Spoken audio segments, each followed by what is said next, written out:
तत्व चर्चा क्रमांक 8, पृष्ठ संख्या 163। इस चर्चा में श्रद्धा का महत्व और उसका स्वरूप, पर्याय का वेदन, पर्याय का ज्ञायक, ज्ञान की मध्यस्थता, ज्ञेयाकार में नई विवक्षा, ज्ञान निर्विषय है, पर प्रकाशन में स्वयं प्रकाशकता इत्यादि विषयों का मार्मिक स्पष्टीकरण किया गया है। पहला क्वेश्चन है, त्रिकाली ध्रुव भगवान आत्मा कूटस्थ निष्क्रिय है। दोबारा पढ़ता हूं, त्रिकाली ध्रुव भगवान आत्मा कूटस्थ निष्क्रिय है और वेदन पर्याय में होता है। तो एक है दृष्टि का विषय और एक है ज्ञान का विषय।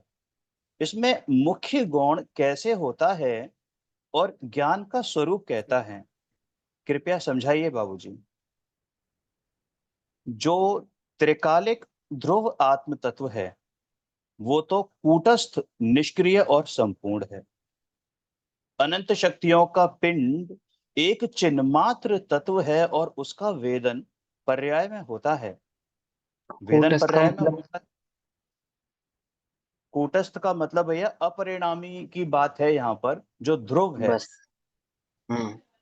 कूटस्थ का मतलब ध्रुव होता है, अपरिणामी होता है। आगम में आचार्यों ने उसको ध्रुव नाम दिया है, ठीक है ना, या अपरिणामी ऐसा नाम दिया है ना। और सुगानी जी ने उसको कूटस्थ ऐसा नाम दिया। ठीक। तो कूटस्थ से कोई इसको जड़ समझ ले ऐसा नहीं, है ना। कूटस्थ कहने का तात्पर्य सिर्फ इतना है, जो नित्य है, ध्रुव है, अपरिणामी है। अब देखो, समझने वाली बात यह है कि छह द्रव्य कूटस्थ है, छह द्रव्य नित्य हैं, छह द्रव्य अपरिणामी हैं, छह द्रव्य ध्रुव हैं।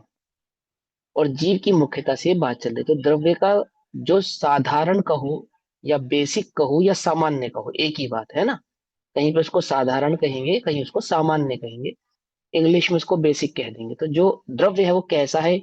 बोले द्रव्य सदैव द्रव्य रूप ही रहता है, कभी भी बदलता नहीं है। जैसे स्वर्ण, इस काल में स्वर्ण नहीं है। कोई ऐसा काल बताओ जब स्वर्ण स्वर्ण ना होता हो, जब वो धरती में हजारों किलोमीटर नीचे पड़ा हो, तब क्या वो स्वर्ण नहीं है? तब भी वो स्वर्ण है। वो मिट्टी में मिला हुआ हो, तब भी स्वर्ण है। वो आग में तप रहा हो, तब भी स्वर्ण है। और स्वर्णकार जब उसे पीट रहा हो गहना बनाने के लिए, तब भी वह स्वर्ण है। और वह किसी गहने में परिवर्तित होने के बाद भी स्वर्ण ही है। अर्थात अपने स्वर्णत्व को जो कभी ना छोड़े, उसको कहते कूटस्थ, उसे कहते अपरिणामी, उसे कहते ध्रुव। आई बात समझ में? तो द्रव्य कैसा है? वो ध्रुव है, अपरिणामी। आगे। जी, वेदन पर्याय में होता है, माने हम्म। ज्ञान की पर्याय में हो, अनुभव में और जो, आता है। हाँ, जो वेदन होता है वो पर्याय में होता है और पर्याय को होता है, ये भी समझना। पर्याय का वेदन पर्याय में होता है और वेदन करने वाली भी पर्याय ही है। कोई ऐसा समझे कि पर्याय सेकंड पर्सन है और आत्मा फर्स्ट पर्सन है, तो ऐसा नहीं है। ठीक। जब विवक्षा की जाती है वस्तु व्यवस्था की, तो वहां पे यह समझाने के लिए कि आप पर्याय दृष्टि ना करके द्रव्य में, क्योंकि पर्याय भी है, छल ग्रहण हो सकता है। द्रव्य जब हम देखेंगे तो परिणाम की स्वरूप में जो प्रमाण का स्वरूप है, उसमें जब द्रव्य पे दृष्टि करेंगे तो द्रव्य कैसा दिखाई देगा? तो द्रव्य में द्रव्य भी है, गुणत्व भी है और पर्यायत्व भी है, मतलब तीनों भाव हैं। और तीनों होते हुए भी, एकत्व होते हुए भी, तीनों में स्वभाव भिन्नता है, सत्ता भिन्नता नहीं है। ये बात समझ में आती है? स्वभाव भिन्नता है, सत्ता भिन्नता नहीं है। अर्थात अगर आप गहने की ओर देखेंगे तो डिजाइन दिखाई देगा, और स्वर्ण की ओर देखेंगे तो स्वर्ण सोना दिखाई देगा। जैसे फॉर एग्जाम्पल, बाई खरीद के लाई थी बाजार से हार, कंगन, झुमकी, चूड़ी, और चोर चुरा के ले गया सोना। क्या कहा? समझ में आई बात? नहीं समझ में? बाई क्या खरीद के लाई थी बाजार से? हार, कंगन, चूड़ी, बिंदिया, है ना, ये सब टिकिया, ये सब खरीद के लाई थी। और चोर ने क्या चुराया? हार चुराया या सोना चुराया? हाँ, बोलो, सोना। है ना? है ना? जब बाई खरीद रही थी तो बहुत विकल्प कर रही थी, बहुत विकल्प, कौन सा हार खरीदूं, कौन सा हार खरीदूं। लेकिन जब चोर ने चोरी किया तो कुछ विकल्प नहीं किया। क्यों? तो जब चोर ने चोरी की तो क्या देखा, और बाई ने जब स्वर्ण खरीदा तो क्या देखा, कि जब बाई खरीद रही थी तो डिजाइन यानी कि पर्याय देख रही थी, और जब चोर चुरा रहा था तो मात्र स्वर्ण तो देख रहा था, कूटस्थ अपरिणामी ध्रुव देख रहा था। पकड़ में ही बात, नहीं पकड़ में? इसलिए चुराते समय कोई विकल्प नहीं था। समझना, उल्टा नहीं पकड़ना। परंतु खरीदते समय 100 विकल्प थे। अब प्रश्न यह है कि जिस समय बाई ने हार खरीदा था, उस समय हार खरीदा था या स्वर्ण खरीदा था? और जिस समय सोना। चोर ने चोरी किया, उस समय चोर ने स्वर्ण चोरी किया या हार चोरी किया? कि भैया, हार खरीदते समय भी स्वर्ण तो था, और स्वर्ण चोरी होते समय भी हार था। मतलब द्रव्य कभी बिना पर्याय के हुए, ऐसा नहीं है, ऐसा नहीं है।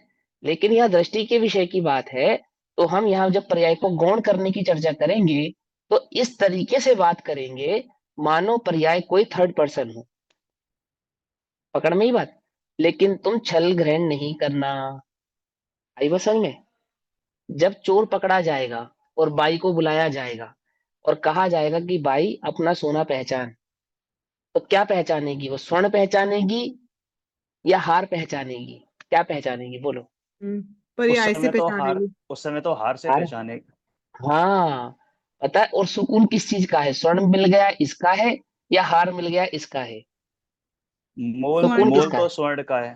मोल स्वर्ण का है। हाँ, सुकून किस बात का है? कि स्वर्ण मिल गया। टूटा हुआ मिले तो लेगी भाई या नहीं लेगी? क्यों? मैंने तो साबुत था, मेरा हाथ और साबुत था, जज साहब इसने तो तोड़ दिया, नहीं ये मेरा हार नहीं है, ऐसा तो नहीं कहेगी ना। देखो, है ना कितनी गजब की बात। पहचानते समय तो पर्याय देख रही थी, और पाते समय ध्रुव देख रही थी। अंतर समझ में आ रहा है या नहीं आ रहा है? ऐसे समझना कि जब हम चर्चा करने वाले हैं, यानी कि जब पहचान की बात आएगी तो ध्रुव को गौण कर देंगे, और जब सुकून की बात आएगी तो पर्याय को गौण कर देंगे। ऐसे ही जब दृष्टि के विषय की चर्चा होगी तो पर्याय क्या हो जाएगी? गौण हो जाएगी। गौण हो जाएगी इन सेंस कि उसकी कदाचित चर्चा करनी भी पड़ी तो ऐसे करेंगे मानो कोई तीसरा आदमी ही हो, कोई बाहर की वस्तु ही हो, है ना, अपनी ना हो, ऐसी। आया समझ में? थोड़ा सभी सा को समझ में आया इसे है? और, वैसे एक्सप्लेनेशन तो बहुत अच्छी समझ में आई है। थोड़ा सा इसे हाँ। भी ऐसे एक्सप्लेन करना है, जैसे हमने आत्मा के ऊपर लगाया, तो आत्मा में कौन सी हम्म। पर्याय, तो हम पहले स्थूल पर्याय से सूक्ष्म पर्याय की ओर जाएंगे, जैसे पहले शरीर की पर्याय से भिन्न देखा, फिर सुनो, मेरे को धीरे बताओ, धीरे सुनो करके सुनो सुनो कैसे। सुनो सुनो। सूक्ष्म पर्याय माने क्या? नहीं, स्थूल पर्याय जैसे पहले तो हमने देह, पहले सूक्ष्म बताओ प्राकृति, ना। हम आप हमें ये तो सूक्ष्म पर्याय मतलब माने क्या? मतलब सूक्ष्म पर्याय से मेरा ये भाव था कि जो स्वयं की निर्मल पर्याय जो प्रकट होनी होगी, वो उससे भी अपने को भिन्न वो। जानते हो आप उसको? जानते हो आप उसको? देखा है आपने उसे? बोलो। तो यहाँ पे ये समझना, सबसे पहले ये समझो, सूक्ष्म किसे कहना, स्थूल किसे कहना। तो सूक्ष्म और स्थूल की परिरूपणा दो प्रकार की होती है। जिसको समझने में बहुत उपयोग लगाना पड़े उसको सूक्ष्म कहना। ठीक, एक बात। और जो दृष्टि का, जो छद्मस के ज्ञान का विषय ना बने उसको सूक्ष्म कहना। तो किस सूक्ष्म की चर्चा हम कर रहे हैं? कि जहां जिसे समझने में उपयोग को थोड़ा स्थिर करना पड़ता है, उस सूक्ष्म की हम बात कर रहे हैं। और वह सूक्ष्म भी कैसा है? कि अनुभव में आने योग्य, अर्थात छद्मस के ज्ञान का विषय है, छद्मस उसको जान सकता है, तभी तो।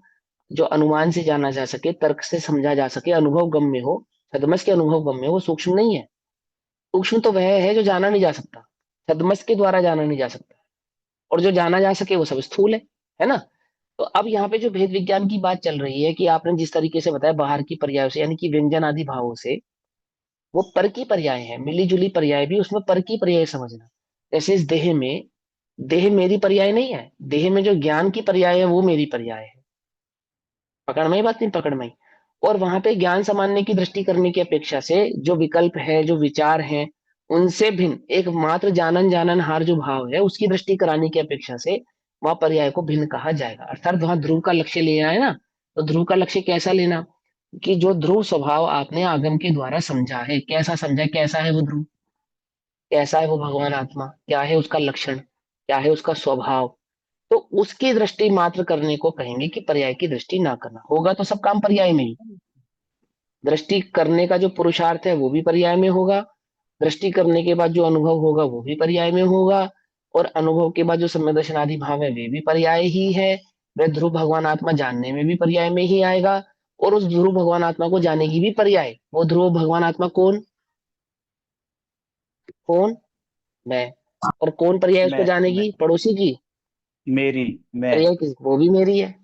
वहां पे ज्ञान, ज्ञेय और ज्ञाता, वहां पे द्रव्य, गुण और पर्याय कोई तीन नहीं है।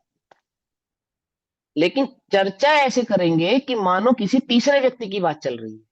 वहां ध्रुव रहूंगा मैं, और पर्याय रहेगी थर्ड पर्सन, चर्चा में, वास्तव में नहीं। समझे नहीं समझे?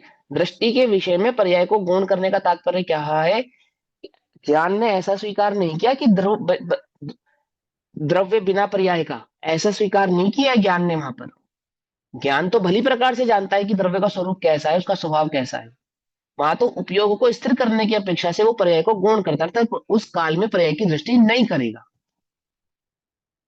पकड़ में बात, नहीं पकड़ में, उसकी उसकी तरफ अपने उपयोग को नहीं लेकर जाएगा, उस ध्रुव की ओर अपने उपयोग को लेकर जाएगा।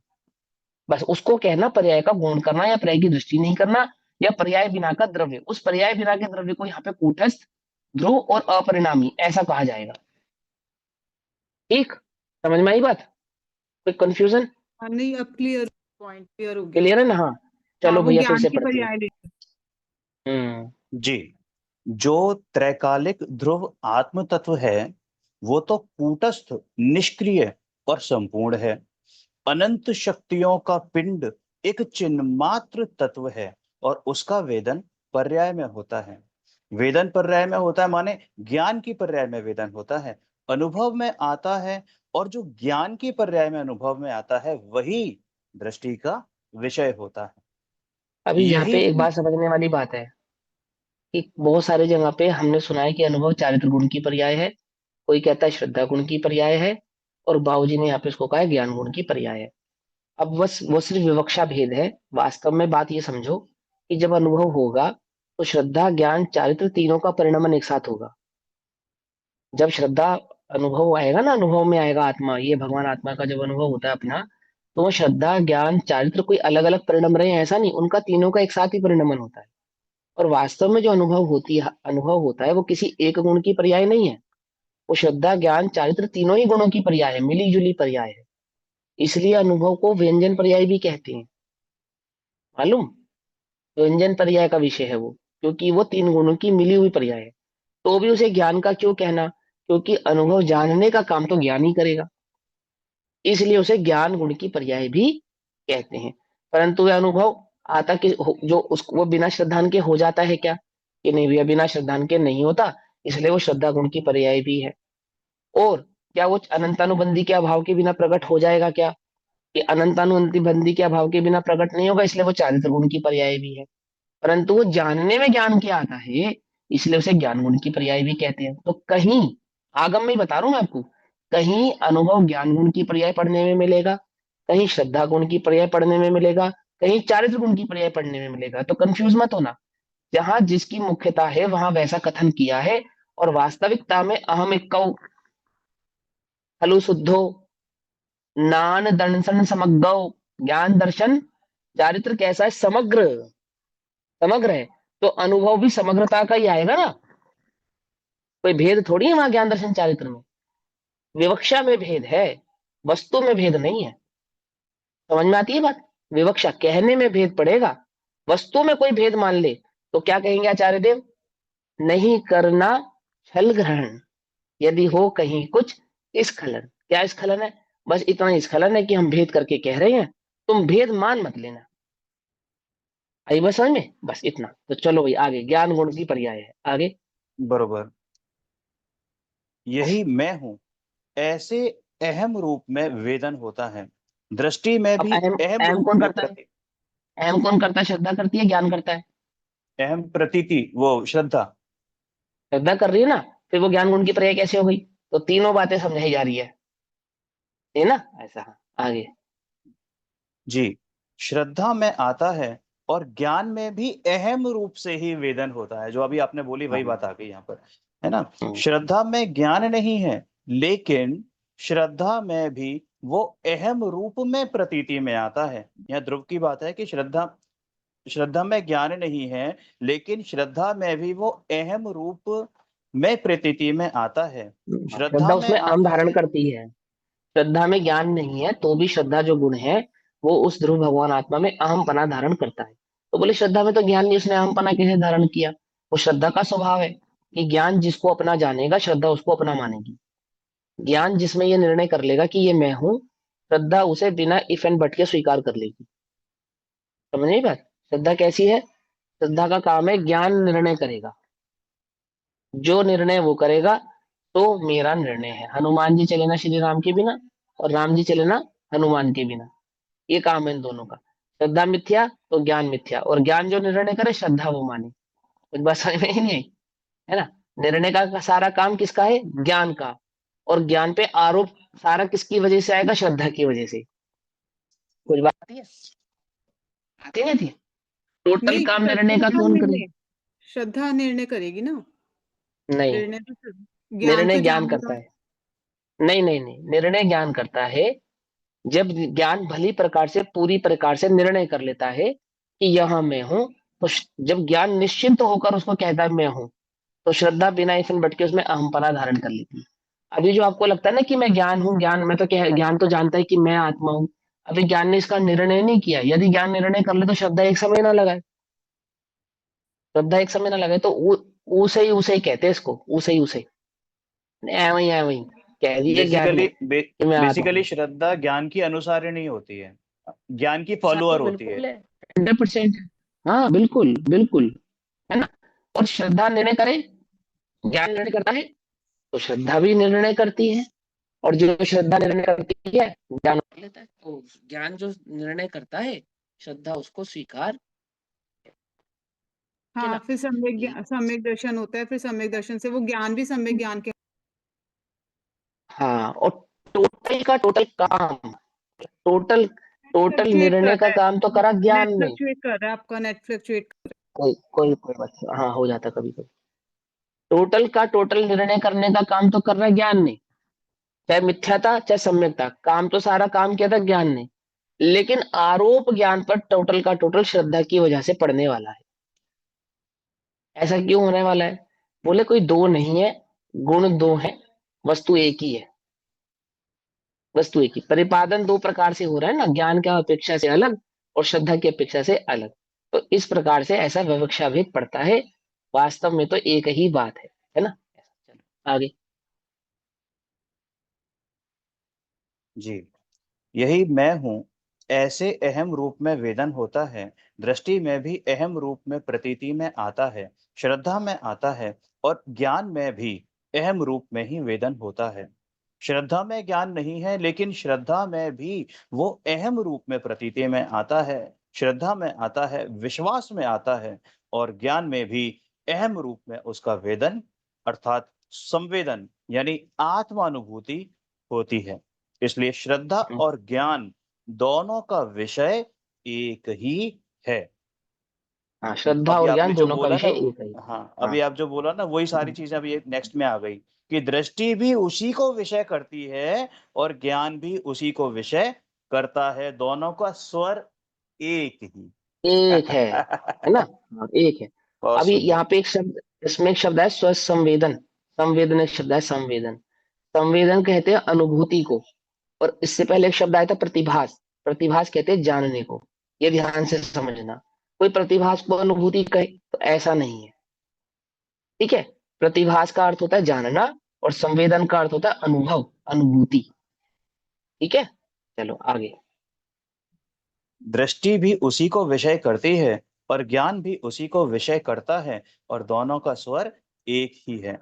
ज्ञान एक। में इस रूप में वेदन नहीं होता कि ये शुद्धात्मा मेरा है, क्योंकि इसमें तो जगह हो गई, मतलब ये शुद्धात्मा मेरा है, मैं हूं। मेरा और मैं। हाँ, तो अंतर मैं आ हूं, गया, मैं हूं। लेकिन देखो शुद्धात्मा सुनो, ही मैं हूँ, यही मैं हूँ। सुनो सुनो। शुद्धात्मा मेरा है, ये भी निश्चय नय का कथन है, समझे? नहीं नहीं, सॉरी सॉरी, शुद्धात्मा मेरा है, ये व्यवहार ने का कथन है। वेद व्यवहारने का वेद कथन आ है। हाँ, गया। ये व्यवहार ने का कथन है। और मैं शुद्धात्मा हूं, ये निश्चय ने का कथन है। क्या कहा? शुद्धात्मा मेरा है, ये व्यवहार ने का कथन है। और मैं शुद्धात्मा हूं, ये निश्चय ने का कथन है। तो शुद्ध निश्चय ने का कथन तो है मैं आत्मा हूं, मैं शुद्धात्मा हूं। और कौन से व्यवहार ने का कथन है कि शुद्धात्मा मेरा है? सबसे लास्ट वाले सद्बुद्ध। सद्भूत अनुपचरित। हाँ, सद्बुद्ध अनुपचरित व्यवहार ने क्या कहता है कि शुद्धात्मा मेरा है। आई बात तो समझ में? कुछ नहीं समझ में है? ऐसा है। तो ये ऐसे ये कहते हैं नए विवक्षा। नए विवक्षा इसलिए समझी जाती है ना कि वो भेद की बात करे, वहां नहीं, जो अभेद है वो मैं हूं, ऐसा। चलो भाई आगे। जी, लेकिन यही मैं हूँ, ऐसा कहकर ज्ञान और श्रद्धा दोनों अदृश्य हो जाते हैं। हम्म आत्मानुभूति की पर्याय भी अदृश्य हो जाती है, क्योंकि हम्म स्वयं आत्मानुभूति की पर्याय वो आत्मानुभूति का विषय नहीं है। श्रद्धा की पर्याय सविकल्प दशा में ज्ञान का विषय होती है, और निर्विकल्प दशा में जो ज्ञान का विषय शुद्धात्मा अर्थात ध्रुव, मैं यही अपरिणामी, शुद्ध हाँ। मात्र हूँ, हाँ और दृष्टि वो, का विषय भी यही है कि मैं चिन्मात्र हूँ। हाँ, गायब हो जाती है मतलब लक्ष्य नहीं रहता उसका, ऐसा। उसकी दृष्टि नहीं रहती, उसका लक्ष्य नहीं रहता, उसको कहते हैं गायब हो जाती है। क्योंकि वहां पे क्या है, एकमात्र ध्रुव की ही दृष्टि है, ध्रुव का ही लक्ष्य है। हालांकि दृष्टि मान्य पर्याय ही है। ज्ञानोपयोग को वहां दृष्टि कहा जा रहा है, दर्शनोपयोग को वहां दृष्टि कहा जा रहा है। उपयोग की ध्रुव के प्रति जो स्थिरता है उसका नाम ही दृष्टि है, समझे ना? उसी का नाम दृष्टि है। और वह दृष्टि क्या कहा जा रहा है कि ऐसा ऐसा ऐसी नजर पड़ी ध्रुव पे कि मैं तो अपने को, पर्याय अपने को तो भूल ही गई, क्या हो गई? ध्रुव ही हो गई, उसमय ही हो गई। समझ नहीं बात? नहीं समझ में? एक आकार हो गया, एक आकार हो गया उनका। तो पर्याय का क्या क्या हुआ कि जहां थी जैसी थी वैसी ही है। बस उसे अपनी कोई सुध बुध नहीं है एक ध्रुव के सिवा, अन्य कुछ नहीं है उसकी दृष्टि में। तो बस वो क्या हो गई? ध्रुव ही। जैसे भक्ति योग वाले क्या कहते हैं, भक्ति योग वालों को आप सुनो तो क्या कहेंगे? तुम कौन हो उनसे पूछो, कृष्ण भक्तों से पूछो कि तुम कौन हो। राममय हो गया, मैं तो राममय, मैं खुद हाँ, ये ही भक्ति योग। ठाकुर हो गया। हाँ। नहीं नहीं, राम मैं नहीं। जब तुम भक्ति योग वालों से पूछोगे ना कि तुम कौन हो, तुम कौन हो, तो पता है वो क्या कहते हैं? बोलते हैं हम राधा हैं, ऐसा कहते हैं। क्योंकि कृष्ण को प्रेम किससे है? बोले राधा से है ना, कृष्ण को राधा से प्रेम है ना। तो भक्ति वाले कहते हैं तुम कौन है? वो या तो कहेंगे हम कृष्ण की गोपी है, पुरुष भी कहेगा मैं गोपी हूँ, स्त्री तो स्त्री, पुरुष भी, या हम राधा है, बस हम और कुछ नहीं है। माने हम कृष्ण के क्या हुए, कृष्ण की दृष्टि हम पे क्या पड़ी, हम क्या हो गए? हम राधा हो गए। हमने कृष्ण को अपना क्या माना तो हम क्या हो गए? राधा हो गए। ऐसा भक्ति योग वाले कहते हैं। ऐसे पर्याय ने ध्रुव की कैसी भक्ति करी?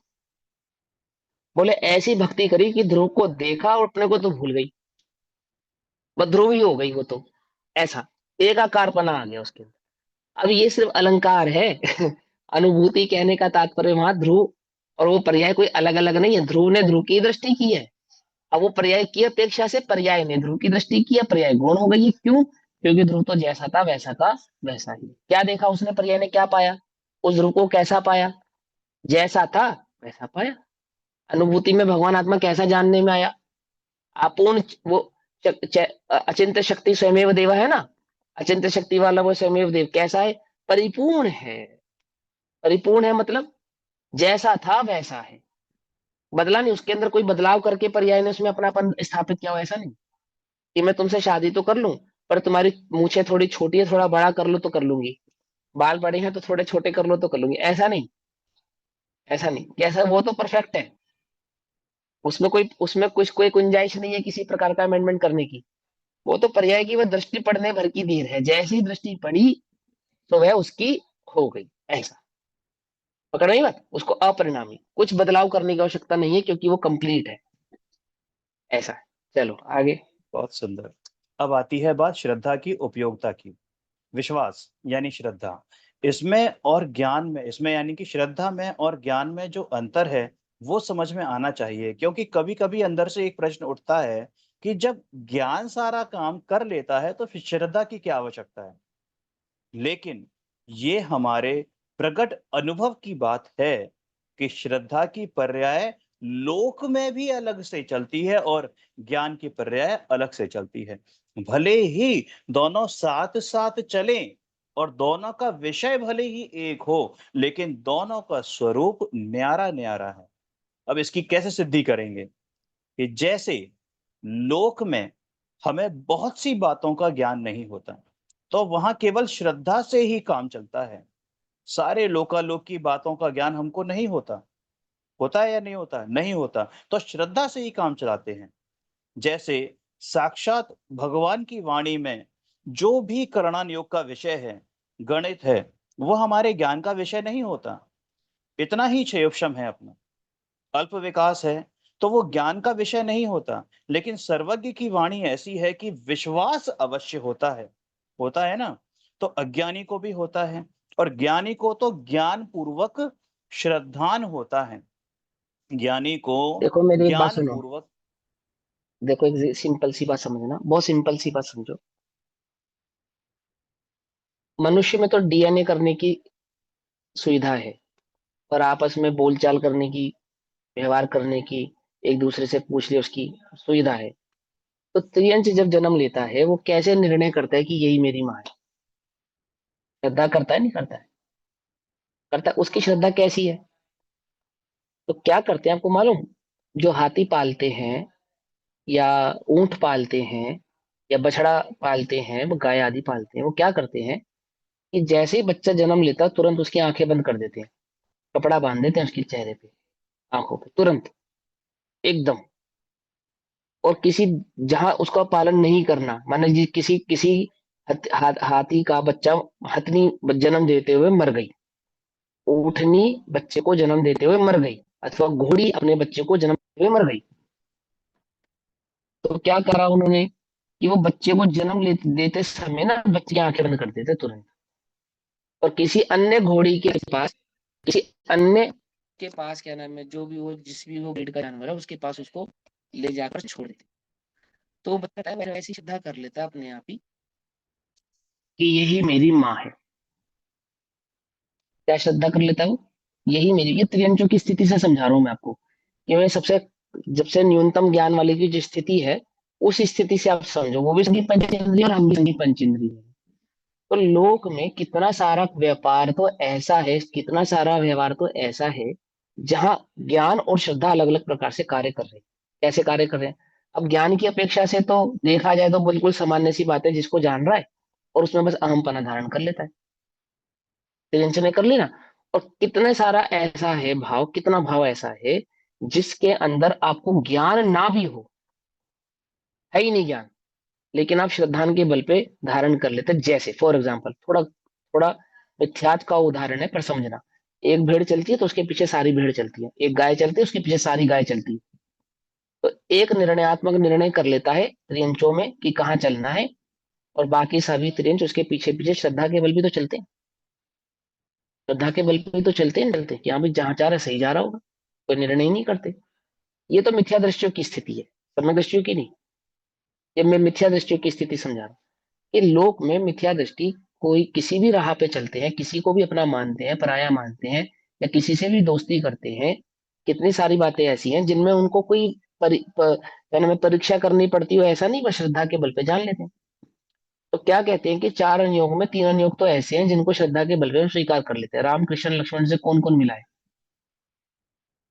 राम से, कृष्ण से, लक्ष्मण से, आदिनाथ से, भगवान महावीर स्वामी से, आप में से कौन कौन मिला है? कोई नहीं मिला। फिर आपको कैसे पता कि ये सब थे? श्रद्धा की ना आपने, ज्ञान ने तो नहीं देखा उनको, जाना तो नहीं, पर आपने स्वीकार लिया, यहाँ थे। ऐसे ही तीन लोग आपने नहीं देखे पर आपने स्वीकार कर लिया तीन लोग हैं, ढाई दीप, जम्बूदीप आदि आदि आदि। लेकिन इस सब के स्वीकार करने के बावजूद, इन सब पे श्रद्धा होने के बावजूद, ये वास्तविक श्रद्धा नहीं है। ये भी समझने वाली बात है। ये तो सिर्फ श्रद्धा और ज्ञान की भिन्न भिन्न परिणति को समझाने का उदाहरण मात्र है, उदाहरण मात्र है। वास्तविक श्रद्धा क्या है आपकी पता है? वास्तविक श्रद्धा, मैं पुरुष हूं और ये श्रद्धा आपको जन्म से है। मैं स्त्री हूं, ये श्रद्धा आपको जन्म से है। अब ज्ञान तो कहता है मैं आत्मा हूं।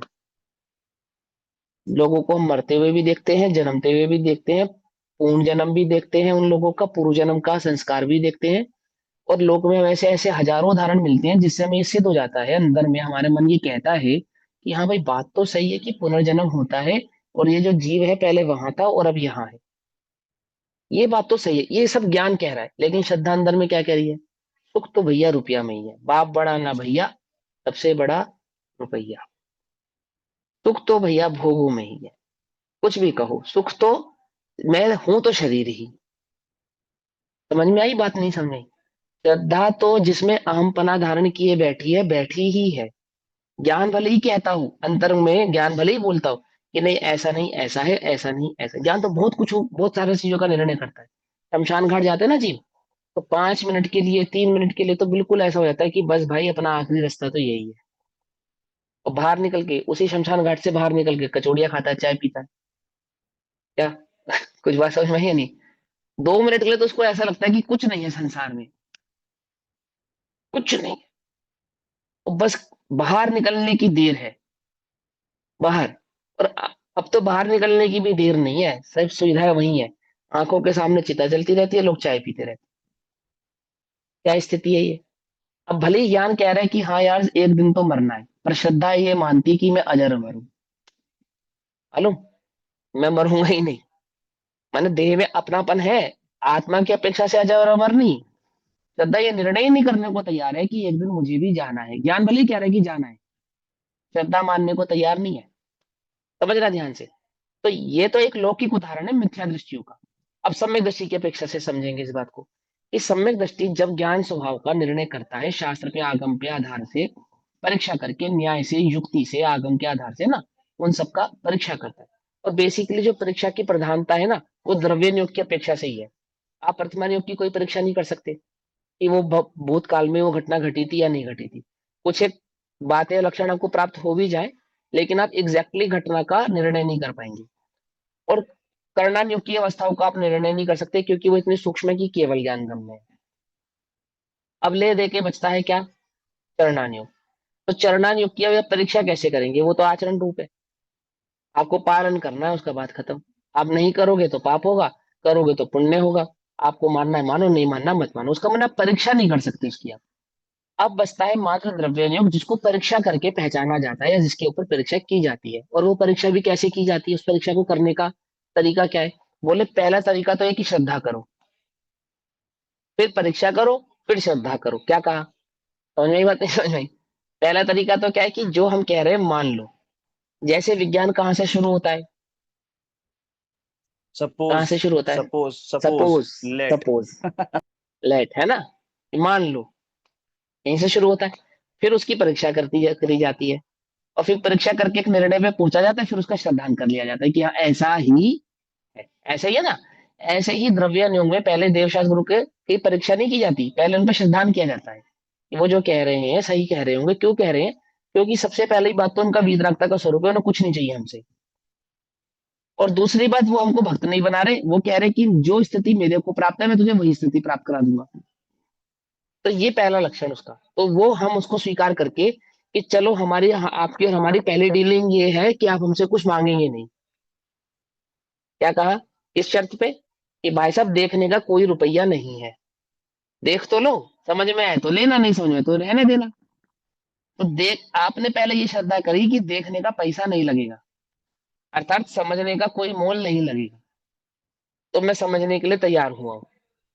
है ना? वितरागता का लक्षण दिखाकर उसको ये स्वीकार कराया कि तेरी जेब से कुछ खर्चा नहीं होगा। तुझे लगता हो कि तुझे सुख प्राप्त करना है तो तू एक बार यहाँ दृष्टि डाल। तो फिर उसने आगम युक्ति न्याय तर्क आदि के माध्यम से परीक्षा करके ज्ञान को ऊहापोह करके उस वस्तु स्वरूप को समझने में अपने उपयोग को लगाया। और जब ठीक ठीक प्रकार से वस्तु स्वरूप उसकी समझ में आ गया, हाँ बात तो ऐसी ही है, ये बात बिल्कुल करेक्ट, ये बात मुझे बिल्कुल जचती है कि ऐसा है, तो कहते हैं अब इसकी प्रमाणिकता अनुभव से होगी। क्या? अब इसकी प्रमाणिकता किससे होगी? अनुभव से। और जिस दिन ये प्रामाणिकता अनुभव से होगी उस दिन श्रद्धा कहेगी नाउ आई एम एग्री। क्या समझ आई बात? नहीं समझ? अभी तक भी एग्री नहीं हुई है श्रद्धा। ज्ञान इतनी हुआ वो कर रहा है, 5 साल हो गए, 10 साल हो गए, 15 साल हो गए, नींद में भी कोई पूछे तुम कौन हो तो कह दो मैं आत्मा हूं। लेकिन श्रद्धा अभी भी एग्री नहीं हुई है। श्रद्धा कब एग्री होगी? कि तू अनुभव करे तो मैं स्वीकार करूं। पकड़ में ही बात? नहीं पकड़ में? इतनी परीक्षा मतलब इतना परिश्रम करे वो, इतना पुरुषार्थ करे, तो फिर श्रद्धा कहे कि हाँ अब मैं ये मानती हूं कि मैं ही है शुद्ध आत्मा। तो यहाँ परीक्षा के स्वरूप को समझा रहे हैं कि श्रद्धा और ज्ञान भिन्न भिन्न प्रकार से काम करते हैं। ये लोक में भी है और ये वस्तु स्वरूप में भी ऐसा ही है कि ज्ञान जिसको जानता है जैसा मानता है, जरूरी नहीं है कि श्रद्धा उसको वैसा ही मान ले, एकदम वैसा ही मान ले। ज्ञान इतना तीव्र मोह कहता है, इतना मोह करता है कि अगर तू नहीं रहा तो मैं नहीं रहूंगा, इतना रोता है, विहलता है। लेकिन श्रद्धा अंदर में तब भी जानती है कि इसका जीवन अलग है और मेरा जीवन अलग है। एक मोही भी इस बात को जो कह रहा है कि तू नहीं रहा जगत में तो मैं नहीं रहूंगा, और ऐसा विहल होकर रो रहा है कि मानो मेरे ही प्राण जा रहे हो, जो मुझसे बिछो हो रहा है जिसका, मानो मेरे प्राणों का ही बिछो हो रहा हो, तो भी मरता नहीं है। क्यों? क्योंकि श्रद्धा जानती है वो भिन्न है, मैं भिन्न हूं। आई बात समझ? तो लोक में भी श्रद्धा का जो व्यवहार है और ज्ञान का जो व्यवहार है वो भिन्न भिन्न ही प्रवृत्ति करता है। भले ही दोनों का विषय एक हो, भले ही दोनों की प्रति जो दोनों का डिवोशन एक के प्रति ही हो, तो भी दोनों की परिणति में जो कार्य है वो भिन्न भिन्न रूप से ही होता है। ऐसा ज्ञान कह रहा है मर जाऊंगा, श्रद्धा जानती है नहीं मरने वाला। झूठ नहीं बोल रहा, वो बोल सच ही रहा है, लेकिन है उसको श्रद्धा में पता है। ज्ञान कह रहा है तू हम दो नहीं, एक है और एक ही है। और श्रद्धा भी उसकी बात में कह रही है हाँ एक है, लेकिन अंदर ही अंदर बैठी है, वो जानती है कि नहीं एक नहीं है, वो अलग है मैं अलग हूँ। मिथ्या दृष्टियों की श्रद्धा की बात है।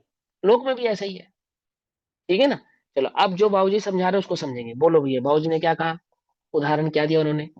जी, जैसे लोक में देखते हैं कि हम किसी डॉक्टर के पास गए तो हम कहते हैं डॉक्टर साहब हमको तो आप पर ही विश्वास है। अब वो हमारी हमारी व्याधि व्याधि यानी रोग को देखकर जो निदान करता है, डायग्नोस करता है और डायग्नोस करके जो औषध देता है, हमें उस बात का कुछ पता नहीं है कि उसने क्या मेडिसिन दी है, वो किसकी बनी है, कौन-सा सॉल्ट है, लेकिन फिर भी चूँकि हमको उस पर विश्वास है तो हम ले लेते हैं। उस डॉक्टर ने क्या जाना, हमें ये भी पता नहीं, लेकिन हमको बस ये बता दिया कि तुम्हें फलाना-फलाना रोग है और तुम ये मेडिसिन ले लो। तो तुम्हें वहाँ ज्ञान नहीं होने पर भी केवल विश्वास से काम लिया है। इसलिए विश्वास की अर्थात श्रद्धा की कीमत है। तो श्रद्धा माने अहम, अहम रूप। इस प्रकार जो श्रद्धा की पर्याय ज्ञान से अलग सिद्ध होती है और हमारे इस लोकोत्तर जीवन में भी श्रद्धा की पर्याय अलग चलती है और ज्ञान की पर्याय अलग चलती है। अलग चलती है, हाँ। आगे आगे, आत्म ये तो हो गया था। आत्मानुभूति के समय दोनों का विषय एक ही है और अलग-अलग स्वर में होता है। जैसे हम्म, श्रद्धा भी आत्मा को जानती है, इस शब्द का प्रयोग गलत है। श्रद्धा जानती नहीं, श्रद्धा प्रतीति करती है, अहम करती है और ज्ञान भी अहम करता है, लेकिन वो जानता हुआ अहम अहम करता है। करता है। हाँ, एक्चुअली ज्ञान में जो अहमपना है, जिसको ज्ञान का अहमपना कहा, वो श्रद्धा की अपेक्षा से ही कहा।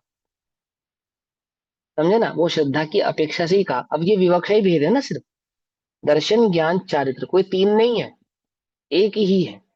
लेकिन एक होते हुए भी तीनों का जो स्वरूप है, माने जो उनकी सत्ता है, वो भिन्न भिन्न है, और तीनों का परिणमन भी भिन्न भिन्न है, और भिन्न भिन्न होता हुआ भी एक है।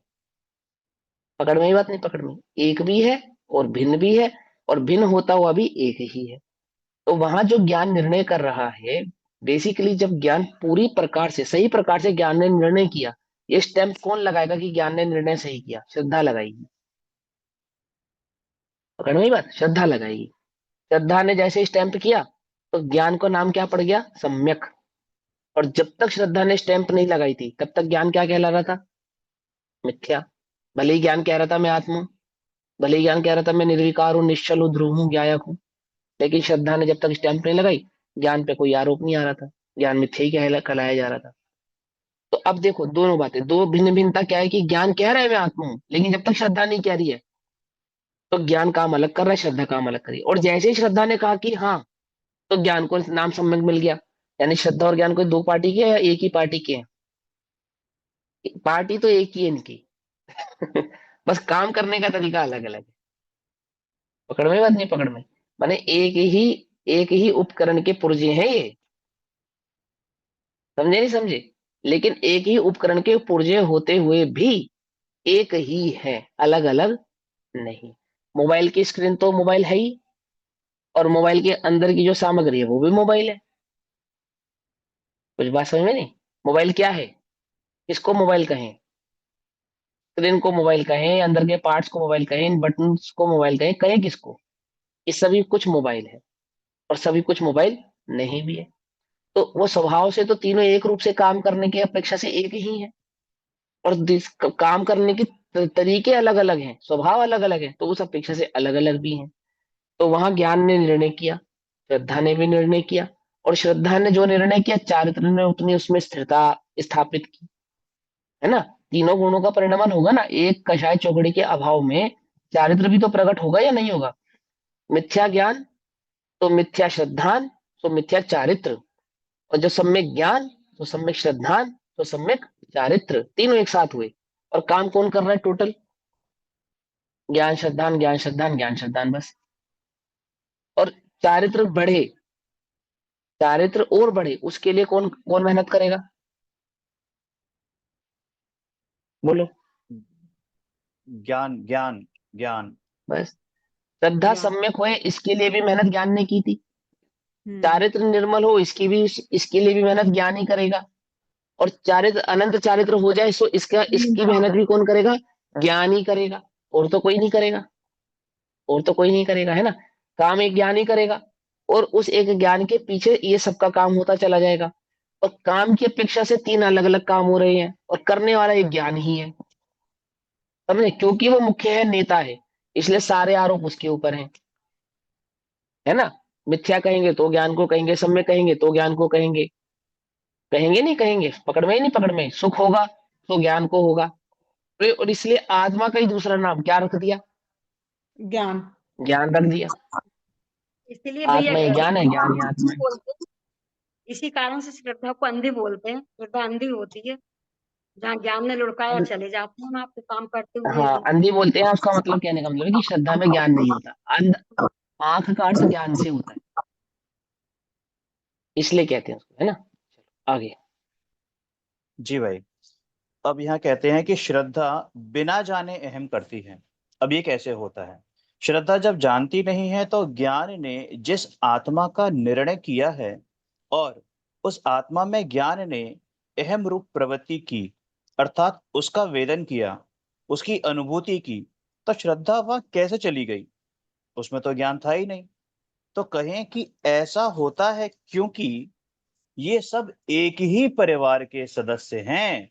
सारे इसलिए परिवार के एक सदस्य ने जो सर्च लाइट यानी जो मोमबत्ती दिखा दी या टॉर्च दिखा दी, तो सारे उसी के पीछे पीछे चल देते हैं। जैसे भैया ने अभी एग्जाम्पल दिया था, एक भेड़ के पीछे भेड़ चाल वाला एग्जाम्पल दिया था, तो ऐसे हाँ, ही लेकिन वो सारे। भीड़ नहीं, यहाँ पे ये बेसिकली बात है कि एक ही है, एक परिवार के लोग क्या है, एक ही हैं ये, एक ही पार्टी के हैं सब।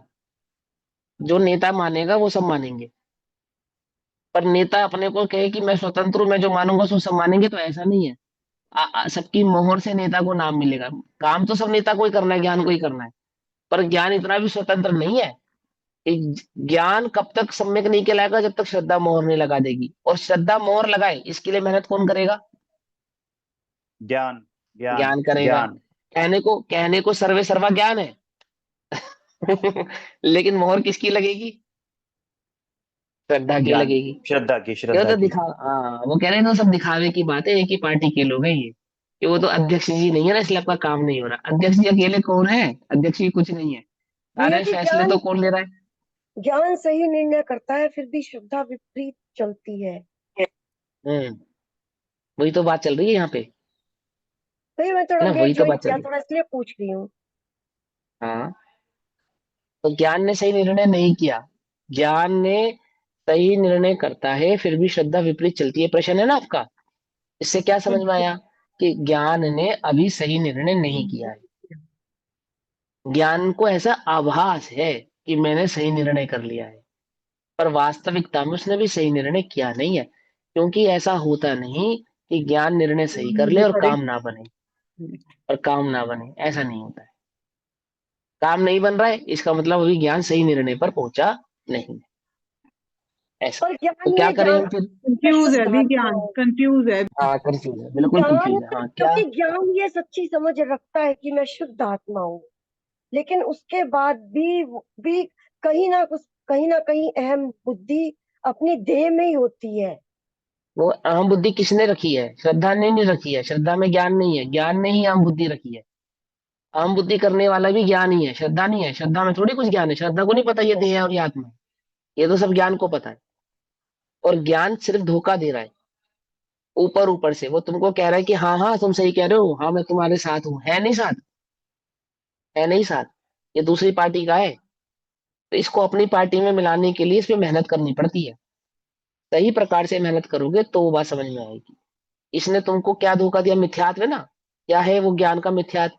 कि ज्ञान ने तुमको ऊपर ऊपर से कह दिया कि हाँ मैं तुम्हारे साथ हूँ, मैं तो आत्मा हूँ। हाँ हाँ मैं आत्मा हूँ, तू चिंता क्यों करता है, मैं तो आत्मा हूँ। अब क्या करे? देख, तू आत्मा है ना? बोले हाँ मैं आत्मा हूँ। देख, आत्मा कुछ खाता है? बोले नहीं खाता। कौन खाता है? देह खाती है? बोले हाँ देह खाती है। बोले खाने दे, खाने दे। वो कौन भोगता है? आत्मा भोगता? बोले नहीं भोगता। कौन भोगता है? बोले शरीर भोगता है। तो भोगने दे, तू शरीर नहीं है ना, भोगने दे। कुछ बात समझ नहीं? क्रोध कौन करता है? आत्मा करता है? बोले नहीं करता। कौन करता है? बोले कषाय करते। करने दे, तू कषाय नहीं है ना। ऐसे ऐसे निर्णय करा रहा है ज्ञान, तो सही करा रहा है? सही करा रहा है? नहीं करा रहा, तुम्हें सही निर्णय नहीं करा रहा है। समाप्ति का निर्णय है। हाँ, ये तो ज्ञान तो तुम्हें बरगला रहा है। क्योंकि ज्ञान अभी सही निर्णय पर स्वयं ही नहीं पहुंचा है। यदि वो स्वयं निर्णय पे, सही निर्णय पे पहुंच जावे, तो वो ऐसा पक्षपात करे ही नहीं। बोलो भैया, सम्यक सन्मुख मिथ्या दृष्टि, जैसा कि आपने कहा हमने सही निर्णय कर लिया है, तो सम्यक सन्मुख मिथ्या दृष्टि का स्वरूप बताओ कैसा होता है?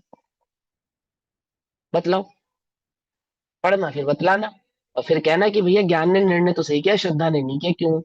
जब आप सम्यक सन्मुख मिथ्या दृष्टि का स्वरूप पढ़ोगे, आपको समझ में आ जाएगा कि ज्ञान तुम्हें बेवकूफ बना रहा है। अभी उसने सही निर्णय किया ही नहीं है।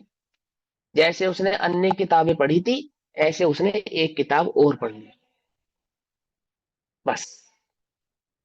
पकड़ में बात नहीं? पकड़ में? निर्मला उपन्यास पढ़ा तो निर्मला के प्रति संवेदना जागृत हुई, और निर्मला कहीं मिली ही नहीं, क्योंकि कोई थी ही नहीं। वो तो उपन्यास में थी ना। कुछ बात समझ में आई या नहीं आई? समझ में आई बात? अब तुमने निर्मला उपन्यास नहीं पढ़ा होगा ना। हाँ, तो सीता के प्रति, सीता का चारित्र देखा, और सीता के प्रति संवेदना जागृत हो गई। अब वो सीता मिले तो मैं उसकी कोई मदद करूं। बोलो भैया, सीता मिले तो मैं उसकी मदद करूं। कहाँ मिलेगी सीता? और जो मिली भी, तो ज्ञान ने क्या कहा? ये सीता नहीं है, वो सीता तो कोई और थी। कुछ बात समझ आई? कैसे धोखा दे रहा है वो तुम्हें? ढूंढ रहा है सीता, और जब मिले तो उसको सीता माने नहीं, बोले तो नहीं है। वो तो अलग सीता थी, उसको वो तो उसका स्वरूप तो अलग है, ये तो वो नहीं है। ऐसी स्थिति है इसकी। तो कुछ मेरी उदाहरण समझ में आ रहा है? बात नहीं समझ में आ रहा है? मिथ्यात्व बहुत चतुर है, तुम्हें कैसे बेवकूफ बनाएगा तुम्हें खुद पता नहीं चलेगा। खेल रहा है वो तुम्हारे साथ, उससे बचो। ठीक है ना? हाँ राम नहीं, वहां तो ज्ञान देख ही नहीं रहा है, वो तो पुस्तक में देख रहा है, मैं कहाँ हूँ। हाँ हाँ, ये इसको कहते हैं, अगर आपकी साधारण भाषा में इसको कहें, इसको ये कहते हैं कि ज्ञान क्षेपम ज्ञान में तो संतुष्ट हो गया है, कि शास्त्र में क्या लिखा है ये मैं जानता हूँ, क्योंकि मैं जानता हूँ इसलिए मुझे श्रद्धान है। लेकिन वो वास्तविक श्रद्धान नहीं है। जैसे अन्य किताबों का विषय है ना, ज्ञान का विषय अन्य किताबों को वह जानता है, ऐसे ही वो शास्त्र आदि की बातों को जानता है, बस इतना। इससे अधिक नहीं हुआ अभी उसको कुछ। किसी वस्तु को जान लेना और और उसको मान लेना, इन दोनों बातों में अंतर है। तो जैसे जगत के अन्य वस्तुओं का वह ज्ञान रखता है, और उनके प्रति अहम भाव नहीं रखता, उसमें सुख दुख का वेदन भी करता है, पर अहम भाव नहीं रखता। कुछ बात समझ में नहीं है? जिनसे हमें प्रिय प्रेम होता है उनकी बढ़ती को देखकर, उन्नति को देखकर ज्ञान प्रसन्न होता है। ऐसा होने पर भी उनसे कुछ प्राप्त मुझे हो जाएगा, ऐसा ज्ञान भाव नहीं रखता। मैं समझाता हूँ। जैसे वर्ल्ड कप किसने जीता? वर्ल्ड कप किसने जीता? इंडिया ने। कि क्रिकेट टीम ने, इंडियन की क्रिकेट टीम में ने जीता। अब वो वर्ल्ड कप किसके पास जाएगा? वो वो जो जिन्होंने गेम खेला था उनका जो कोच हेड रहेगा उसके पास जाएगा, है ना। और उस, हाँ, उस गेम के प्रति जो भी धनराशि आएगी वो किसको मिलेगी? कि जिन्होंने वो गेम खेला उनको मिलेगी। और उनकी खुशी में, उनकी उनकी जीत में ज्ञान ने क्या कहा? हाँ हाँ हाँ, मैं जीता हूँ, मैं जीता हूँ। लेकिन ऐसा होने पर भी उसको ऐसा जरा भी अहम नहीं है कि उससे मुझे कुछ प्राप्त होगा या वो मुझे कुछ देंगे। एक फोटो भी खिंचवाने जाओगे ना तुम, तो हो सकता है तुम्हें ना मिले, लात और पड़ जाए, ऐसा भी हो सकता है। और ये बात ज्ञान जानता है, लेकिन फिर भी ताली बजाएगा। समझ बात नहीं? समझ में?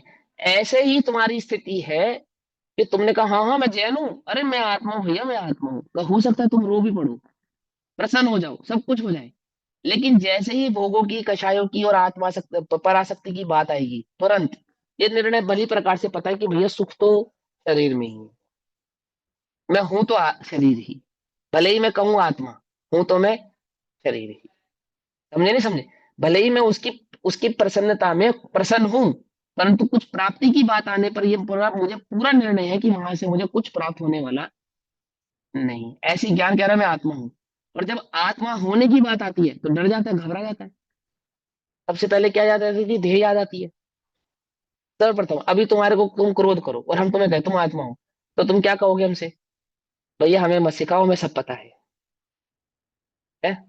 यही कहोगे ना। तो तुम्हें पता है या नहीं पता है? और मुनि राजों के साथ देखो, जिन्हें पता है, जिन्हें पता है उनसे पूछो, यार ये उपसर्ग हो रहा है, कुछ अपनी रक्षा करो। ये किसकी रक्षा करें? अपनी रक्षा तो कर ही बैठे, हमें तो छू नहीं सकता। उल्टी बात, उल्टी गंगा बह रही है वहां। यहाँ अलग गंगा बह रही है, वहां अलग गंगा बह रही है। कुछ बात समझ में आ रही है, नहीं आ रही है? समझ में आती है? ये निर्णय अभी बरोबर। किया ही कहाँ है? अभी निर्णय किया नहीं है।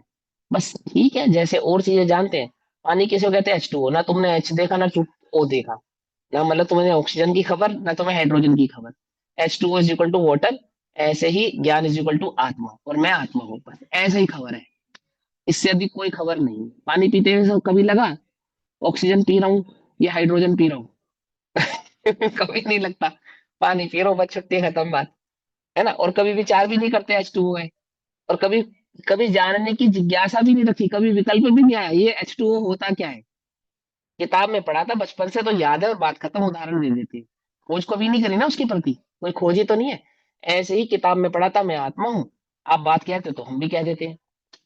और पूरे विश्वास के साथ पानी इज इक्वल टू H2O।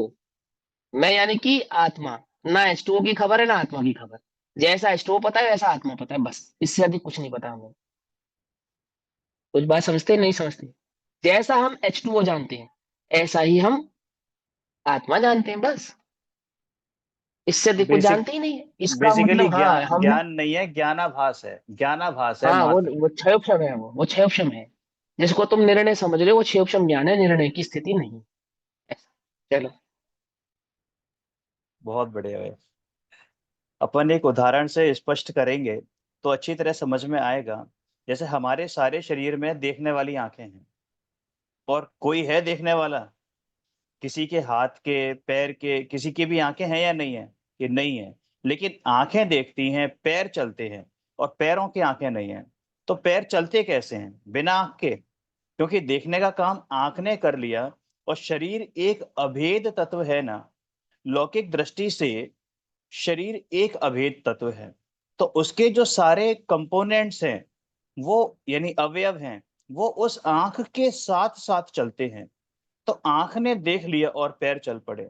अगर आंख बंद हो जाए तो पैर लड़खड़ा जाएंगे, हाथ लड़खड़ा जाएंगे, और सारा मनुष्य ही लड़खड़ा जाएगा। आंख तो ज्ञान के स्थान पर हुई, और बाकी जो अंग हैं वो श्रद्धा के स्थान पर हुए। तो हम जो हम्म। भोजन करते हैं, तो हाथ के तो आंख नहीं है। लेकिन ये जो हाथ हैं, तो वो मुंह को कैसे टटोलता है? निवाला सीधा मुंह में जाता है। और वो आंख, वो मुंह को देखती नहीं है, फिर भी वो निवाला सीधे मुंह में चला जाता है, क्योंकि ये सब एक ही परिवार के सदस्य हैं। इसलिए परिवार का अगर एक सदस्य समझदार है तो अन्य में समझ की आवश्यकता भी नहीं है, सब उसी के पीछे पीछे चल देते हैं। क्या सिद्ध हुआ इससे कि ज्ञान अगर सही निर्णय कर ले तो श्रद्धा चारित्र भी आपो आप ही सही निर्णय कर लेती है।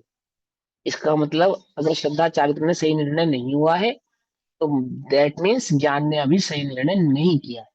क्योंकि आंख निर्णय कर लेगी तो कदम बिल्कुल सही जगह पड़ेंगे, और आंख सही निर्णय नहीं करेगी तो कदम लड़खड़ा जाएंगे। तो आपके ज्ञान ने सही निर्णय कर लिया तो ले, अगर कर लिया तो श्रद्धा भी कर लेगी। और श्रद्धा नहीं कर पा रही है, इसका मतलब अभी ज्ञान ने सही निर्णय नहीं किया। तो क्या करें? अभ्यास करो। तेरा पुरुषार्थ तो एकमात्र तत्व अभ्यास करना है। और फिर सम्यक दर्शन कैसे होगा? बोले आपो आप होगा। मतलब कि सही अभ्यास जैसे ही होगा, सही जगह जैसे ही पहुंचेगा, तुरंत प्रकट हो जाएगा, उसमें कोई बात ही नहीं है। ऐसा, ठीक है ना? आगे। बरोबर।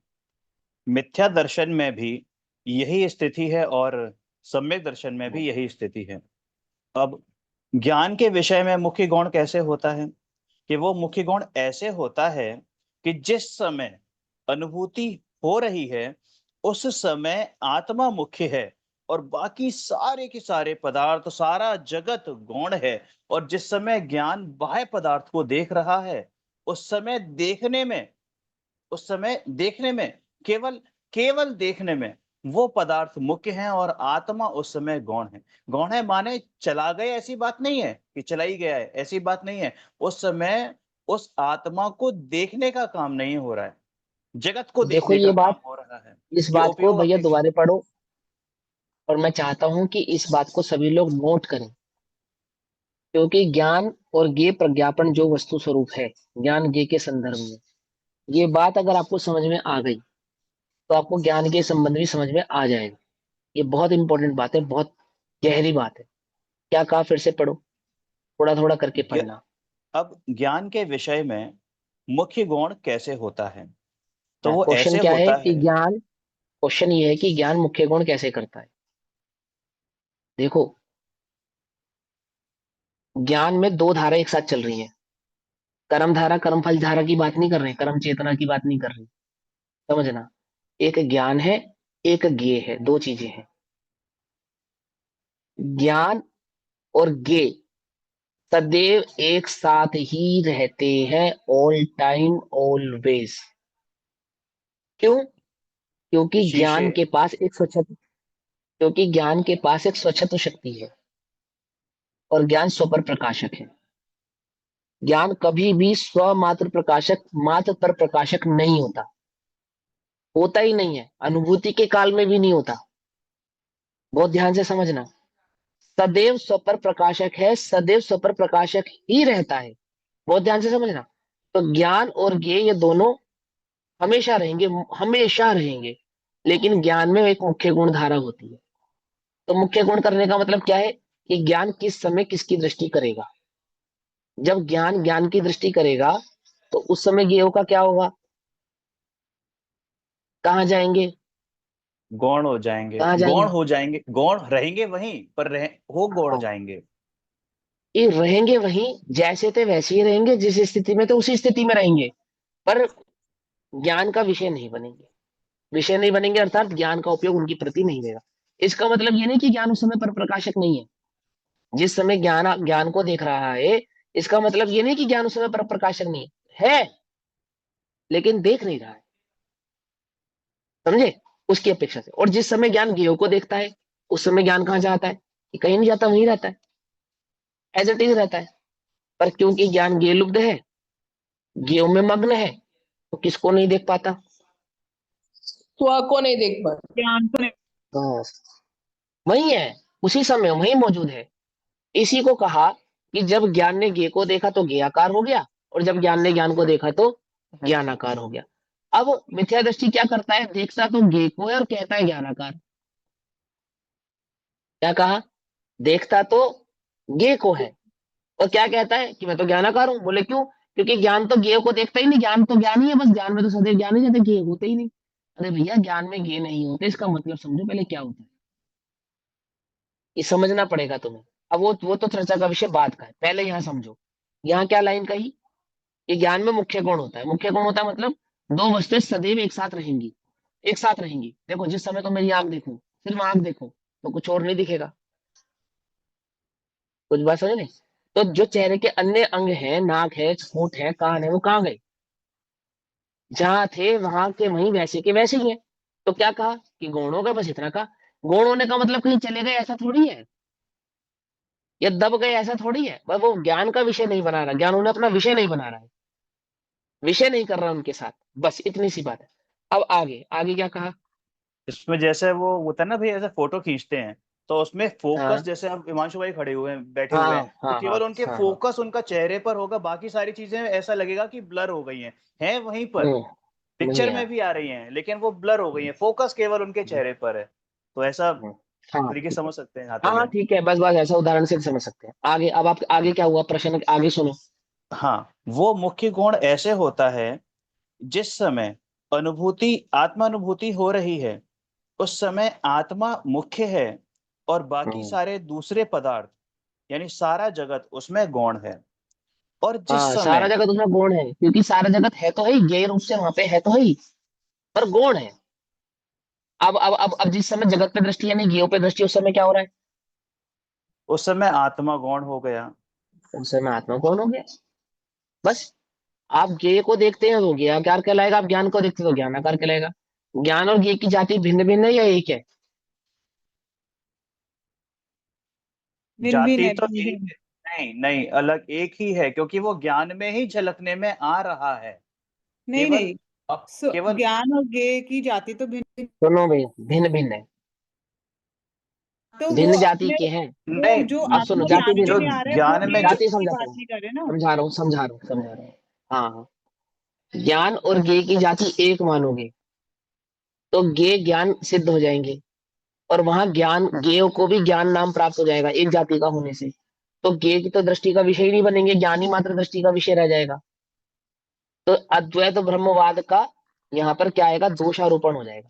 सारे जगत में ज्ञान के सिवा अन्य कुछ नहीं, ये है ही नहीं, नहीं। जो मैं ये समझाता, जो आपने जो ये जो जानने में आ रहा है, जो अंदर जो आ रहा है, वो तो ज्ञान ही वो है भी, ना। अरे उसकी जानने अपेक्षा में से ज्ञान कहाँ आ रहा है? ज्ञान जानने में कहाँ आ रहा है? ज्ञान जानने में ज्ञेय ही आ रहा है। मेरी बात को समझो, ज्ञान ज्ञान ही रहा है, ज्ञेय ने ज्ञान में प्रवेश नहीं किया है। परमाणु सारे ज्ञान के ही हैं, पर ज्ञान जान किसको रहा है? वही पर प्रकाशक है या नहीं है ज्ञान? देखो मेरी एक बात को ध्यान से समझना, जो ऐसा मानते हैं कि ज्ञान पर को जानता ही नहीं है, वो ब्रह्म अद्वैत ब्रह्मवादी हैं। क्योंकि उन्होंने क्या कहा? जगत में एक ही द्रव्य है, वो है ज्ञान, अन्य कोई नहीं है। ज्ञान जिसको भी जाने वो ज्ञान है। तो ज्ञान ने पेंसिल को जाना तो क्या है? ये ज्ञान है। यानी इस सारे जगत में ज्ञान के सिवा अन्य कुछ नहीं है। तो ज्ञान कैसे जानेगा कि ये पर है, जब ये ज्ञान ही है और जानते ही वो ज्ञान को है, पर को तो वो जानता ही नहीं। तो ज्ञान निर्णय किसमें करेगा? वो पर है, यानी ज्ञान में ही एक और ज्ञान खड़ा करेगा जिसको पर बनाएगा। पर किसको कहेगा जब वो पर को जानता ही नहीं? पर किसको बोलेगा? त्यागद अधिकार फिर से पढ़ो, ध्यान से समझो। क्या कहते हैं? ज्ञान गे, गे की दृष्टि करे सो ज्ञाकार, उसको ज्ञानाकार नहीं कहा, उसको भी ज्ञानाकार बोलो ना, एक ही जाति के तो है। नहीं नहीं नहीं, वो ज्ञेय की दृष्टि है, उसको ज्ञाकार ही कहेंगे। और ज्ञान की दृष्टि का मतलब क्या होता है?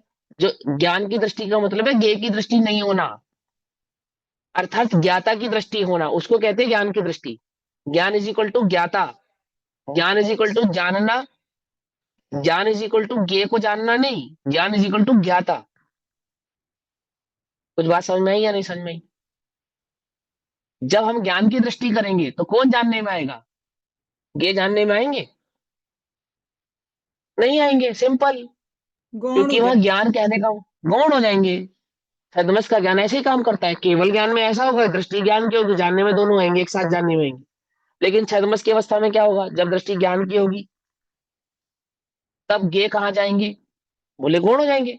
और जब दृष्टि ज्ञेय की होगी तब ज्ञान कहाँ जाएगा? वो गौण हो जाएगा, सीधी सी बात है। ज्ञान में मुख्य गुण धारा निरंतर होती है। अनुभूति के काल में मुख्य कौन होता है? ज्ञान या ज्ञेय? ज्ञान। गौण ज्ञान तो होता है। ज्ञान। तब तो ज्ञेय कहाँ चले आते हैं? जानने में आते हैं, गौण हो जाते हैं। उसको कहते हैं ज्ञानाकार। और विकल्प के काल में भी ज्ञान की दृष्टि का पुरुषार्थ करना। दृष्टि ज्ञेय की हो रही है और ज्ञेय से अपनी दृष्टि को हटाकर ज्ञान की ओर ले जा रहा है, वो पुरुषार्थ कर रहा है उसका। वहां ज्ञान की खोज है, ज्ञान की प्राप्ति नहीं है। और ज्ञान की प्राप्ति में ज्ञान की अनुभूति है, उसकी खोज नहीं है। क्या कहा? आपकी अंगूठी खो गई घर में, अब क्या कर रहे हो पूरे घर में? खोज रहे हो ना। और आप खोजते खोजते पहुंचे कि वो बेड के नीचे कहीं दूर पड़ी और दूर से देखा आपने। अब क्या हो गया? अब खोज खत्म हो गई या नहीं हो गई? अब पुरुषार्थ खत्म हुआ या नहीं हुआ? ढूंढने का पुरुषार्थ खत्म हो गया। ढूंढने का पुरुषार्थ खत्म ढूंढने हो गया। अंगूठी मिल गई, कहाँ मिल गई भैया? दिखाओ कि वो रही। क्या का कुछ समझ में आया? नहीं आया? पुरुषार्थ हो रहा है, यानी ज्ञेय से ज्ञान को, उपयोग को हटाकर ज्ञान की ओर ले जाने का प्रयत्न किया जा रहा है। और जैसे ही दृष्टि ज्ञान पे गई तो ये कहाँ गए? ज्ञेय का पुरुषार्थ खत्म, अर्थात ज्ञेय से दृष्टि हटाने का पुरुषार्थ खत्म हो गया, तो ज्ञान का निर्णय हो गया, है ना। अभी देखो फिर से क्या कहा, इस लाइन को पूरा कर दो, समय हो गया। जी, जिस समय आत्मानुभूति हो रही है उस समय आत्मा मुख्य है और बाकी सारे दूसरे पदार्थ, सारा जगत उसमें गौण है। और जिस समय ज्ञान बाह्य पदार्थ को देख रहा है उस समय देखने में, केवल देखने में वो पदार्थ मुख्य है और आत्मा उस समय गौण है। गौण है माने चला गया, तो लिखा ऐसी है, बात नहीं है। हाँ स्पष्ट ही तो लिखा है, स्पष्ट ही तो है। और क्या कहा है? और क्या क्या जानना चाहते हो कि ज्ञान ज्ञेय को नहीं जानता, ये जानना चाहते हो? कहाँ लिखा है? जब ज्ञान पर पदार्थों को देख रहा है तो किस में मग्न है? ज्ञेयों में मग्न है, उसको ज्ञेयाकार कहते हैं। आई बात समझ में? चलो। इसलिए उसको मुख्य कहते हैं और उसको गौण कहते हैं। यह भी प्रतिपादन की एक पद्धति है। फिर यहाँ पे तत्वार्थ सूत्र का हवाला दिया है, अर्पित अनर्पित सिद्धि, यानी प्रधानता और गौणता से पदार्थों की सिद्धि होती है। ये बस 4 लाइन और पढ़ लेता हूँ फिर फिनिश करते हैं। जो हमारा विषय है उसे अर्पित कहते हैं, जो ज्ञान में चल रहा है वो तो है अर्पित, और शेष विषय ज्ञान में है। ज्ञान में है तो सही, लेकिन उस समय ज्ञान उनको जान नहीं रहा है, उनका प्रतिपादन नहीं हो रहा है और जान नहीं रहा है, तो वो हो गया अनर्पित। अनर्पित माने गौण। इस तरह ज्ञान में मुख्य गौण होता है। हाँ, ओम अनर्पित नमः जान नहीं रहा है का मतलब ज्ञान में नहीं है ऐसा नहीं है, बस जान नहीं रहा है। देखो ज्ञान में ज्ञान के सिवा अन्य कुछ नहीं है, ये बात पक्की है। और ज्ञान पर को जानता ही नहीं है, मात्र ज्ञान को ही जानता है, ये बात अलग है। ज्ञान में ज्ञान के सिवा कुछ नहीं है, ये बात अलग है। लेकिन ज्ञान पर को जानता ही नहीं है, ये बात अलग है। जो ऐसा मानेगा कि ज्ञान सिवाय ज्ञान के अन्य किसी को जानता ही नहीं है, उसको अद्वैत ब्रह्मवादी कहते हैं। वो मिथ्या दृष्टि है, वो स्यादवादी नहीं है। और ज्ञान में सिवाय ज्ञान के अन्य कुछ नहीं है, वो सम्यक दृष्टि है, वो स्यादवादी है। कुछ बात समझ में आती है नहीं आती है? कि ज्ञान में ज्ञान के सिवा कुछ नहीं है और ज्ञान पर को जानता ही नहीं है, दोनों में अंतर है। हाँ, जब ज्ञान ज्ञान की दृष्टि करे तो पर जानने में नहीं आता, और जब पर की दृष्टि करे तो ज्ञान जानने में नहीं आता। ये बात सही है, बिल्कुल पक्की बात है। पकड़ में? हाँ। और ज्ञान कर क्या सकता है? बोले ज्ञान के सिवा कर कुछ नहीं सकता। जिस समय ज्ञान पर को जान रहा है उस समय क्या कर रहा है? बोले ज्ञान को ही कार्य है, ज्ञान ही कर रहा है और कुछ नहीं कर रहा। पर को जानते समय भी कर तो ज्ञान ही रहा है, कर तो ज्ञान ही रहा है, परिणमन तो ज्ञान का ही हो रहा है। उसमें कोई पर का परिणमन होने लगा है ऐसा नहीं है। लेकिन कोई कहे कि मैं पर को जानता ही नहीं हूं, पर को जानने के काल में भी मैं ज्ञान को ही जान रहा हूं, अभी तुझे ज्ञान का संदर्भ समझ में आया नहीं। देखो, पर को जानने के काल में मैं ज्ञान को ही जानता हूं, ये बात वह तो समझ सकता है जिसको वस्तु के एक अनेक भाव की भली प्रकार से खबर है। लेकिन जो एक अनेकत्व को समझता ही नहीं है और वो ऐसा कह रहे हैं कि मैं तो ज्ञान को ही जान रहा हूं, पर को जान ही नहीं रहा हूं, ज्ञान ज्ञान के सिवा अन्य को जानता ही नहीं है, वो मिथ्या दृष्टि ही है। अभी उसको ज्ञान की सही प्रकार से समझ हुई नहीं है, भली प्रकार से समझ नहीं, वो तो गे लुप्त हो गया, वो तो गे लुप्त हो गया, ज्ञासक्त हो गया। पकड़ में ही बात नहीं? पकड़ में। बाकी चर्चा समय अनुसार करेंगे, अभी समय हुआ, तब तक के लिए सभी को जय जिनेन्द्र। ओम नमः सिद्धेश्वरी। निज निधि निज में बताई, यह अनंत उपकार है उसके लिए जिन वाणी माँ को वंदना शत बार है वंदना।